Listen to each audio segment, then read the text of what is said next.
Masih ingat kupon RM1 masa hari sukan dulu? Zaman tu RM1 tu dah boleh kenyang tau. Dulu pergi sekolah bawa RM1 pun dah mewah. Boleh beli nasi, boleh beli air balang, sosis 2 batang RM1. Kuitiau RM1, balang 50 sen je. Hidup senang, tapi sekarang RM1 dapat apa? Air balang pun belum tentu. Anak hari ni bawa RM1 ke sekolah memang tak cukup. Inilah inflasi. Harga naik perlahan-lahan. Kuasa beli jatuh tanpa kita sedar. Nasi lemak 50 sen dulu, sekarang dah jadi RM1 50 sen. 5 tahun lagi, jangan terkejut kalau jadi RM2.50. Sejarah pun dah tunjuk. Tahun 1997, ringgit jatuh 50% dalam masa 12 bulan sahaja. Kuasa beli hilang separuh. Tapi emas 1 dinar dari 1,400 tahun yang lepas sampai ke hari ni masih boleh beli 1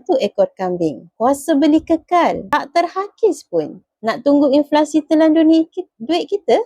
Silakan. Tapi kalau nak simpan aset yang kalis inflasi, emaslah jawabnya. Dan tak payah nak jadi kaya pun boleh bermula. Nak bermula? Saya akan bantu sebaiknya.